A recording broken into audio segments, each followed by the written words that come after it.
நான் என்ன சொல்றேனோ அதன்படி தான் ஆகும். என் மனதை வச்சுக்கிட்டு என் அறிவின்படி இப்படியே சொல்லிட்டே இருந்தா ஒன்றும் ஆக போறது கிடையாது. அதான் நிறைய பேர் நீ சொன்னீங்க, அதே மாதிரி 4 தடவை சொன்னையா, ஒன்றும் நடக்கலையா?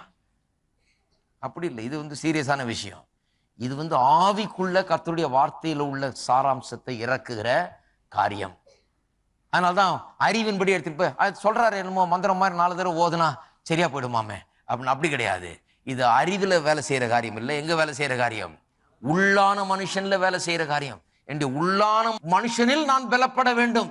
தேவ ஆவியானவர் தேவனுடைய வசனத்தை கொண்டு என்னுடைய உள்ளான மனுஷனை பலப்படுத்த வேண்டும். உள்ளான மனுஷன்ல இது இறங்க வேண்டும்.